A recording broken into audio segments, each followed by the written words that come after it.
Hello students, strong base studies में आप सभी का स्वागत है।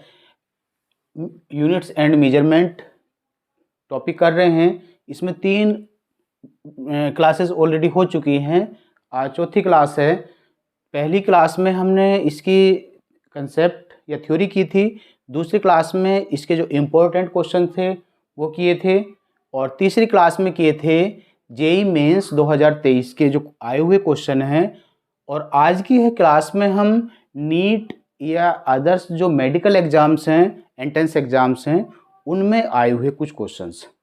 तो इसमें कह रहा है if the energy E equals G to power P H की power Q and R C की power R, where G is the universal gravitational constant, H is Planck constant and C is the velocity of light, then the value of P, Q and R are respectively। तो इसमें E equals दे रखा है G to power P, H to power Q and C to power R। जब तक हमें G, H और C की dimension पता नहीं होगी तो हम इसको कैलकुलेट नहीं कर सकते। तो G होता है gravitational constant F m1 m2 upon R square. तो इसलिए G इक्वल्स आ जाएगा F R square upon M square. इसकी डायमेंशन हो जाएगी ml3t-2 अपॉन m2, एक साथ लिखेंगे m-1 l3t-2, याद रख लेंगे इसको। इसी तरह से E इक्वल्स होता है प्लैंक्स कांस्टेंट के लिए फोटोन की ऊर्जा इक्वल्स होती है h न्यू। इससे हम h कैलकुलेट करेंगे E upon new, new is a frequency, and E आ जाएगी ml square t-2 upon t-1, एक साथ लिखेंगे तो ml2 t-1। और जो वेलोसिटी ऑफ लाइट है उसकी होगी lt-1। तो इधर डायमेंशन रखी ml2 t-2 equals G to power m-1 l3t-2 पूरे की पावर आया P एंड H आया ml2 t-1 और power Q and lt-1 power R। M की पावर आ जाएगा P है ये, माइनस m की power minus P plus Q, L की पावर आ जाएगा 3P plus 2Q and plus R, और T की पावर आ जाएगा minus 2P minus Q and minus R। Same power की कंपेयर कर देंगे तो ये आ जाएगा minus P plus Q equals 1। इसी तरह से 3P plus 2Q plus R equals 2, equation second, and minus 2P minus Q minus R equals minus 2, equation 3। तीनों इक्वेशंस को सोल्व करेंगे और सोल्व करने के बाद P इक्वल्स आ जाएगा प्लस हाफ, Q इक्वल्स भी आ जाएगा plus half and R equals आ जाएगा 5/3। और ये सारी की जो वैल्यूज हैं ये पहले ऑप्शन में मिल रही हैं, तो पहला ऑप्शन इसमें सही हो जाएगा। नेक्स्ट क्वेश्चन है match list first with second and select the correct answer. List first में कुछ कांस्टेंट दे रखे हैं और लिस्ट सेकंड में उनकी डायमेंशन दे रखी हैं, जैसे स्प्रिंग कांस्टेंट, पास्कल, हर्ट्ज और जूल। तो इसमें जो स्प्रिंग कांस्टेंट होता है F इक्वल्स होता है kx, और k स्प्रिंग कांस्टेंट है, k इक्वल्स होता है F/x। F की डायमेंशन होती है mlt-2 अपॉन l तो इसकी डायमेंशन हो जाएगी के की ml0T-2। पास्कल दाब का या प्रेशर की यूनिट है। दाब P इक्वल्स होता है F/A के। F की डायमेंशन होती है ml-T-2/A। एरिया है, इसकी डायमेंशन होगी L2 और ये बन जाएगा ml-1T-2। हर्ट्ज फ्रीक्वेंसी का है और फ्रीक्वेंसी की डायमेंशन होती है T-1, या इसको लिख सकते हैं m0 L0 T-1। इसी तरह से जूल एनर्जी का या वर्क का यूनिट है, तो इसकी होती है W equals F into D. तो ml-T-2 इंटू L एक साथ लिखेंगे ml2T-2। तो इस तरह से मैच कर लेंगे कि की डायमेंशन आ रही है, स्प्रिंग कांस्टेंट के की डायमेंशन आ रही है m1L0T-2, यानी कि पहले का ए का थर्ड ऑप्शन सही होना चाहिए। तो इसमें फोर्थ है, इसमें फोर्थ है, इसको क्या कर देंगे, एलिमिनेट कर देंगे, इसको भी एलिमिनेट कर देंगे। अब इसमें दूसरे का बी का फोर्थ है ही। सी का देखना है, सी है हर्ट्ज, यानी इसकी फ्रीक्वेंसी की डायमेंशन, और ये था दूसरा m0L0T-1। तो और ये है दूसरा, का मतलब है पहला ही ऑप्शन इसमें सही हो जाएगा।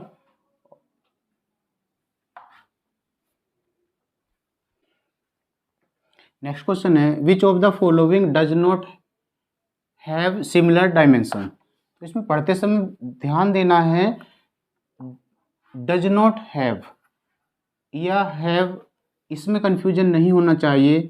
तो tension, surface tension, stress, pressure, Planck's constant and angular momentum, angle and stress, तो इनमें सभी की डायमेंशन हमें पता होगी, तभी हम इसको चूज कर पाएंगे।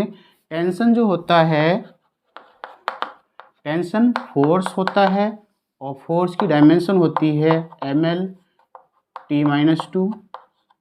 सरफेस टेंशन T इक्वल्स होता है F/L के और इसकी डायमेंशन होती है ml0T-2। तो पहला ही ऑप्शन इसमें सही है, ये सिमिलर डायमेंशन नहीं है टेंशन की और सरफेस टेंशन की। बाकी भी देख लेंगे कि ये दूसरे में जैसे स्ट्रेस है, स्ट्रेस क्या है, स्ट्रेस होता है F/A के। इसकी डायमेंशन हो जाएगी ml-T-2/L2 और ये आ जाएगी ml-1T-2। प्रेशर भी होता है F/A के इक्वल्स, तो इसकी डायमेंशन भी यही आ जाएगी। Planck's constant E equals h new से कैलकुलेट करते हैं, h इक्वल्स E/न्यू, न्यू फ्रीक्वेंसी, और इसकी जो डायमेंशन आती है ml2T-2/T-1, एक साथ लिखते हैं ml2T-1। तो प्लैंक्स कांस्टेंट की और एंगुलर मोमेंटम जो होता है J इक्वल्स होता है P×R और P लीनियर मोमेंटम है, तो P की डायमेंशन होती है ml-T-1 एंड R रेडियस है L, दोनों को एक साथ लिखेंगे ml²T-1। इसी तरह से तो ये दोनों इक्वल्स हो गए ml²T-1, एनर्जी ये यानी प्लैंक्स कांस्टेंट का और एंगुलर मोमेंटम का, इसी तरह से स्ट्रेस का और प्रेशर का इक्वल्स हो गया था। इसमें फिर है एंगल और स्ट्रेन। एंगल डायमेंशनलेस है। स्ट्रेन भी क्या होता है,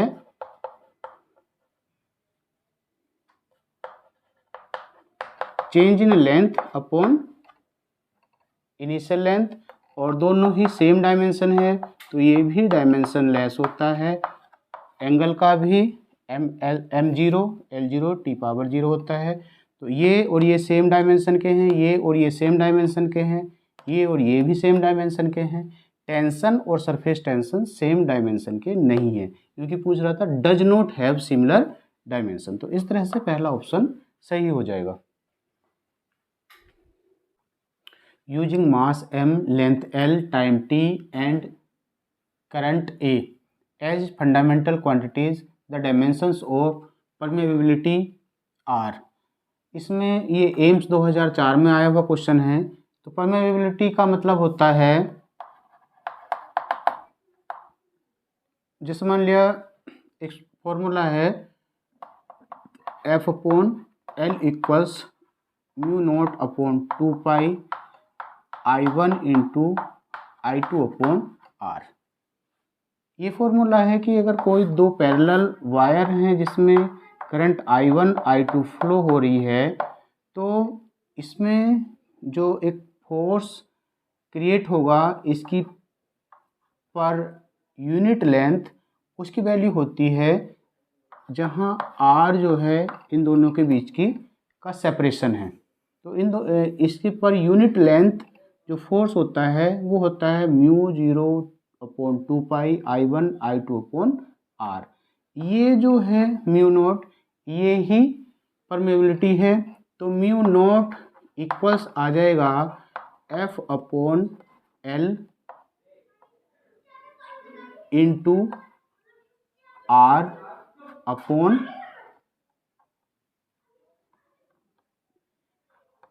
स्क्वायर, या I1 I2 अगर इक्वल्स हैं तो स्क्वायर आ जाएगा। तो ये आ जाएगा MLT-2। इससे हम इसकी डायमेंशन काट सकते हैं, क्योंकि डिस्टेंस ये भी बनेगा, ये भी लेंथ बनेगा। तो और ये आ जाएगा, I को लिख सकते हैं A/A स्क्वायर, एक साथ लिखेंगे। ये आ जाएगा MLT-2A-2। और इसमें देख लेंगे ये हो रहा है ML2T-2A-2। थर्ड ऑप्शन सही हो जाएगा। नेक्स्ट क्वेश्चन है dimension of electric resistance is. तो AMU 2009 में, एम्स 2005 और 7 में, AIPMT 2007 में ये आया हुआ क्वेश्चन है। तो इसमें जो R है हम जानते हैं ओम्स लॉ से V इक्वल्स R इक्वल्स आ जाएगा V/I। V होता है W/Q इंटू I आ जाएगा। W की डायमेंशन होती है ML2T-2। Q को लिख सकते हैं IT, I को लिखेंगे A, T को कैपिटल T, और इस I को भी A लिख देंगे, एक साथ लिखेंगे। तो ये आ जाएगा ML2T-3A-2। तो ML2T ऊपर जाकर -3 हो गया, और A² ऊपर जाकर -2 हो गया। तो इस तरह से इसमें ML2T-3A-2 सेकेंड ऑप्शन सही हो जाएगा। नेक्स्ट क्वेश्चन है the ratio of dimension of Planck's constant end moment of inertia is the dimension of velocity, frequency, time या एंगुलर मोमेंटम। तो इसमें तो रेशियो देखना है Planck's constant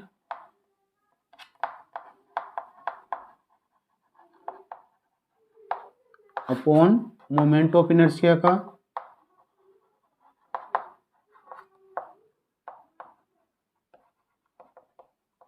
Planck's constant calculate करते हैं हम E इक्वल्स h/ν से, और ये आ जाता है H इक्वल्स E/ν। और moment of inertia I equals होता है mr² तो इन दोनों की डायमेंशन देख लेंगे। यहाँ डायमेंशन ऊपर आएगी एम एल, क्योंकि एनर्जी की होती है M L square T minus two. इसकी जो फ्रीक्वेंसी है, फ्रीक्वेंसी की होती है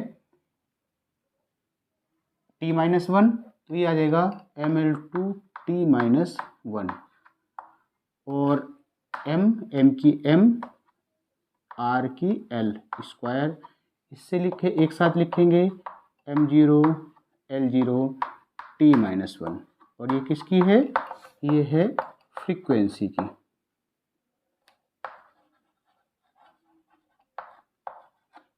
फ्रीक्वेंसी है इसमें सेकंड ऑप्शन, तो इस तरह से इसका सेकंड ऑप्शन सही हो जाएगा। नेक्स्ट क्वेश्चन है the magnetic moment has dimension of.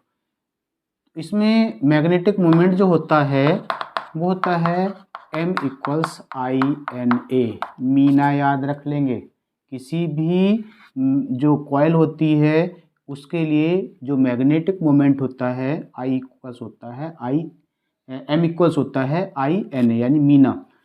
जहाँ n नंबर ऑफ लूप्स हैं, आई करंट है, ए एरिया है, m की डायमेंशन कैलकुलेट करनी है, तो ये आ जाएगा आई के लिए a और एरिया के लिए एल स्क्वायर। तो इस तरह से एल ए स्क्वायर या एल स्क्वायर ए, इसका सेकंड ऑप्शन सही हो रहा है। दूसरा है parsec is the unit of. ये एम्स 2005 का क्वेश्चन है। टाइम, डिस्टेंस, फ्रीक्वेंसी या एंगुलर मोमेंटम। तो पार्सेक बड़ी दूरियों के लिए किसका यूनिट है? डिस्टेंस की। और एक पार्सेक इक्वल्स होता है 3.26 लाइट ईयर। लाइट ईयर है जो सन से लाइट आती है उसके द्वारा एक साल में चली गई दूरी को कहते हैं एक लाइट ईयर। ये भी डिस्टेंस की यूनिट है। ईयर से कभी कंफ्यूज मत होना कि ये टाइम की यूनिट होगी। लाइट ईयर भी डिस्टेंस की यूनिट है, पार्सेक भी डिस्टेंस की यूनिट है। नेक्स्ट क्वेश्चन है which two of the following 5 physical parameters have the same dimension. बहुत ही अच्छा क्वेश्चन है। AIPMT 2008 में ये आया हुआ है। जो 5 पैरामीटर्स दे रखे हैं उनकी डायमेंशन अगर हमें पता होगी तो हम कोई सा एक जो सही आंसर है वो इसमें से चूज कर लेंगे। पहला है एनर्जी डेंसिटी, इसको लिखते हैं एप्सिलॉन नॉट इक्वल्स होता है E/V, energy per unit volume. इसको लिख सकते हैं mL2T-2/L3, एक साथ लिखेंगे, ये आ जाएगा mL-1T-2। दूसरा पैरामीटर है B, ये है refractive index. Refractive index mu equals होता है C/V के। C लाइट की स्पीड है, B किसी मीडियम में लाइट की स्पीड है। ये एयर में है, ये मीडियम में है, तो दोनों सेम है, तो ये हो जाएगी डायमेंशनलेस। ये डायमेंशनलेस है। C है डाइलेक्ट्रिक कांस्टेंट। तो डाइलेक्ट्रिक कांस्टेंट के इक्वल्स होता है C/C0। किसी भी कैपेसिटर के जो प्लेट्स होती हैं, प्लेट्स के दोनों प्लेट्स के बीच में कोई अगर डाइलेक्ट्रिक सब्सटेंस रख दिया जाता है तो उसकी जो कैपेसिटी है वो क्या हो जाती है? उतने से बढ़ जाती है। तो ये एयर में कैपेसिटी है, ये है किसी मीडियम में कैपेसिटी, तो ये भी दोनों सेम हैं, इसलिए इसकी भी डायमेंशन आ जाएगी, ये भी डायमेंशनलेस है। डी है यंग्स मॉडुलस। Y इक्वल्स होता है F/A/डेल्टा L/L, यानी कि स्ट्रेस/स्ट्रेन यंग मॉडुलस होता है। और ये सेम यूनिट की रेशियो है तो इसकी डायमेंशन 0 हो जाएगी, ये डायमेंशन लेस हो जाएगा। ये आ जाएगा ml-1 t-2। ई होगा, ई है मैग्नेटिक फील्ड। मैग्नेटिक फील्ड के होता है बी, और बी को हम कैलकुलेट करते हैं, लॉरेंज फोर्स होता है F equals Q B B. तो बी इक्वल्स आ जाएगा F upon Q V. F की डायमेंशन होगी mlt-2। क्यू को लिख सकते हैं IT, I को A T हो जाएगा, और B को लिख सकते हैं LT-1। स्पीड है या वेलोसिटी है B, तो इसको एक साथ लिखेंगे। ये आ जाएगा m, l यहाँ 0 हो जाएगा, t⁻⁻1 हो जाएगा, ये जाकर ऊपर प्लस हो जाएगा, नहीं ये तो कैंसिल हो गया था, t-2 ही बचेगा, और a-1। तो इस तरह से अब देखना है कि किन की डायमेंशन सेम है। डायमेंशन जो सेम होगी ये है ml-1 t-2, नहीं है तो B और C की इसमें डायमेंशन सेम लग रही है, क्योंकि ये भी डायमेंशन लेस है, ये भी डायमेंशन लेस है, और इसमें जोड़ा दे रखा है B एंड C का। B एंड C का नहीं दिया है, B एंड C का नहीं दिया है, तो फिर देख लेंगे ml-1 D और ml-1 t-2 A का। तो A और D का दिया है, इस तरह से इसका फर्स्ट ऑप्शन सही हो जाएगा। अगर इसमें एक ऑप्शन B और C का और देता तो वो ऑप्शन भी इसमें सही हो जाता। नेक्स्ट क्वेश्चन है the dimension of 1/ε0 E square where E naught is permittivity of the free space and E is electric field is. AIPMT 2010 में ये आया हुआ क्वेश्चन है। तो ये तो डायमेंशन लेस है, इसको छोड़ देंगे। ε0 E स्क्वायर को सॉल्व करेंगे, ε0 जो आएगा वो आ जाएगा किससे, F equals 1/4πε0 Q square upon R square से। तो ε0 इक्वल्स आ जाएगा Q square upon F into R square से। और E इक्वल्स होता है इलेक्ट्रिक फील्ड, E इक्वल्स होता है F अपॉन क्यू। तो इसके इक्वल्स हम लिख सकते हैं Q square upon F into R square, इसकी जगह लिख लिया। और E के जगह हम लिख सकते हैं E स्क्वायर है तो F square upon Q square. Q square से क्यू स्क्वायर कैंसिल हो जाएगा, एक F से ये F कैंसिल हो जाएगा, तो ये आ जाएगा mlt-2 अपॉन L2। इसको एक साथ लिखेंगे, ये आ जाएगा ml-1 t-2। तो इस तरह से इसकी डायमेंशन ये होगी। और ये दे रखा है थर्ड ऑप्शन में, तो थर्ड ऑप्शन इसका सही हो जाएगा। नेक्स्ट क्वेश्चन है the dimension of μ0ε0 power half r। AIPMT 2011 और 12 में आया हुआ है क्वेश्चन ये। तो इसमें μ0 अपॉन 4π इक्वल्स होता है 10⁻⁻7। इससे हम μ0 कैलकुलेट कर लेंगे। μ0 इक्वल्स आ जाएगा 4π इंटू 10⁻⁻7, इक्वेशन फर्स्ट। इसी तरह से 1/4πε0 इक्वल्स होता है 9 इंटू 10⁻9। इससे ε0 इक्वल्स आ जाएगा 1/4π 10⁻9, ये अपॉन में आ गया। तो इस तरह से ये बना इक्वेशन 2। इक्वेशन फर्स्ट एंड 2 की मल्टीप्लाई कर देंगे, क्योंकि यहाँ मल्टीप्लाई है।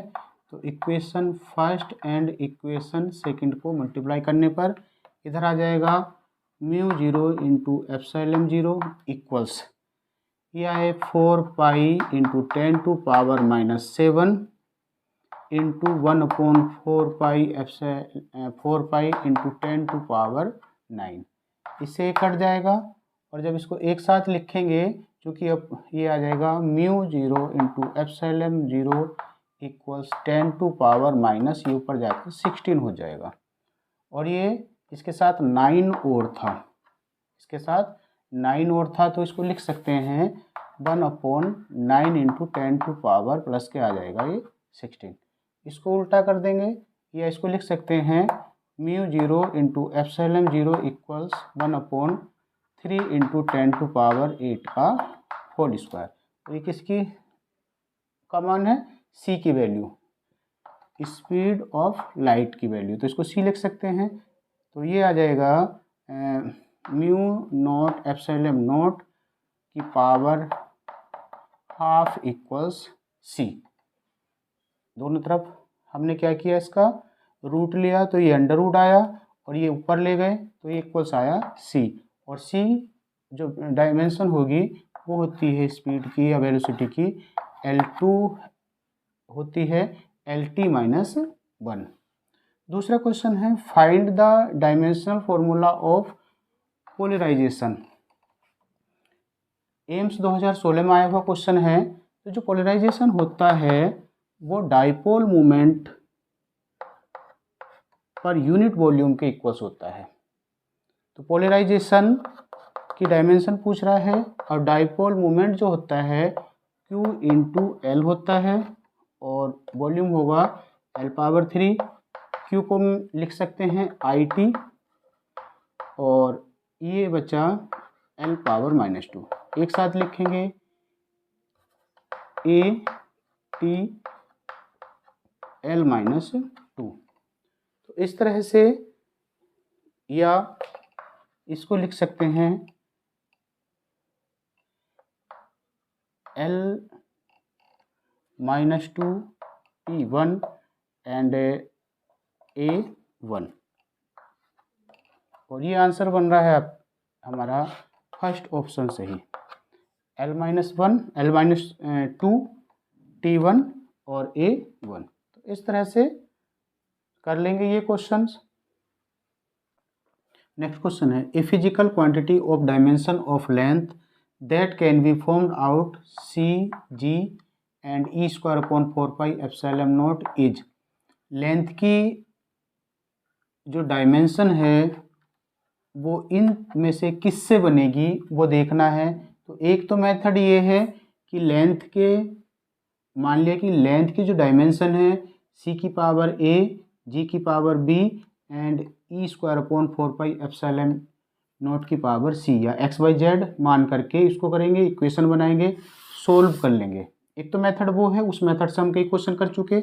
अब इसको इस तरह से भी हम कर सकते हैं, जैसे C है तो C होता है क्या, स्पीड ऑफ लाइट, तो इसी को लिख सकते हैं हम मीटर पर सेकंड। इसी तरह से जो G है F इक्वल्स होता है Gm1m2/r²। तो G को मैं लिख सकता हूँ, G इक्वल्स होता है F इंटू r²/किलोग्राम²। तो इसको लिख सकते हैं किलोग्राम मीटर, मीटर की पावर ये आ जाएगा 3 किलोग्राम स्क्वायर, मीटर की पावर 3 इंटू सेकंड की पावर -2 अपॉन किलोग्राम स्क्वायर। जी की वैल्यू आ गई। इसी तरह से एक बचा हमारे पास E²। F इक्वल्स होता है 1/4πε0 E²/r²। इसकी वैल्यू हो जाएगी F इंटू r²। तो F ये आ गई E²/4πε0 की वैल्यू। अब ये वैल्यूज रख के यहाँ देख लेंगे कि किस में ये वैल्यू कितनी बच रही है, हमारे पास मीटर बच जाए। इसको भी मैं लिख सकता हूँ किलोग्राम मीटर सेकंड -2 और मीटर की पावर आ जाएगा 3, क्योंकि यहाँ r से मल्टीप्लाई हो रहा है। अब इसमें जैसे c है, पहला वाला ऑप्शन अगर देख लें तो पहले वाले ऑप्शन में आया मीटर पर सेकंड और इसमें आया, ये सारी वैल्यूज इसमें रख के देख लेंगे तो ये आ जाएगा मीटर पर सेकंड। जी की जो वैल्यू आई थी, जी की आई थी kilogram metre cube second -2 upon kilogram square, and इसकी वैल्यू आई थी, ये आई थी value kilogram metre cube into second power -2। तो अगर हम इसको कैलकुलेट करेंगे तो कहीं भी इसका मीटर नहीं बन रहा है। अगर किलोग्राम से किलोग्राम ख़त्म हो रहा है तो ये सेकंड फिर बनेगा ही नहीं, मीटर की पावर आया 6 और सेकंड की पावर आ जाएगा -5। तो ये तो पहला ऑप्शन होगा नहीं। इसी तरह से दूसरे ऑप्शन में भी देख लेंगे, दूसरा ऑप्शन भी नहीं होगा। तीसरे ऑप्शन में भी देख लेंगे। चौथे ऑप्शन में देख रहे हैं, फोर्थ ऑप्शन कह रहा है 1/c²। 1/c² का मतलब हो गया, इसको लिख सकते हैं उल्टा करके second square upon metre square, और ब्रैकेट में दे रखा जी की वैल्यू हमारे पास आई थी kilogram metre cube and second -2 upon kilogram square, और इसकी वैल्यू आई थी हमारे पास kilogram metre cube and second -2। तो पावर दे रखा है इसके पूरे के हाफ। तो किलोग्राम से किलोग्राम स्क्वायर कट जाएगा। इसी तरह से मीटर की पावर हुआ 6 और सेकंड की पावर हुआ -4।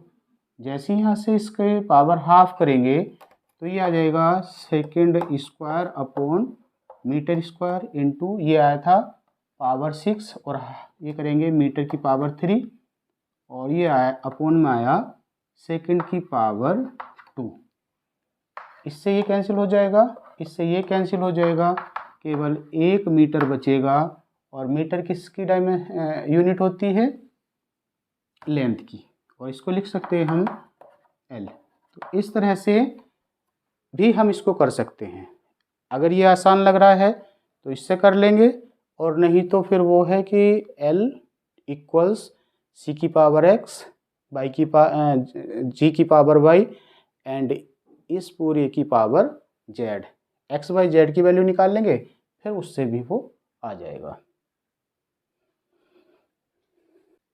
नेक्स्ट क्वेश्चन है the unit of thermal conductivity is. NEET UG 2019 में आया हुआ है। तो इसमें क्या है कि थर्मल कंडक्टिविटी क्या है, पहले ये समझ लेंगे। मान लिया कि कोई मेटालिक प्लेट है और इसके ये सिरा का टेम्परेचर है T1, इस सिरे का टेम्परेचर है T2। दोनों के बीच का जो डिस्टेंस है वो है डेल्टा x, और जो दोनों ही तल का या सरफेस का जो एरिया है वो है A। तब इसमें से जितनी heat per unit time flow होगी वो होगी Q/T, यानी heat per unit time proportional होती है A T1 difference T2 upon delta x के। टेम्परेचर जो होता है वो केल्विन में मेजर करते हैं।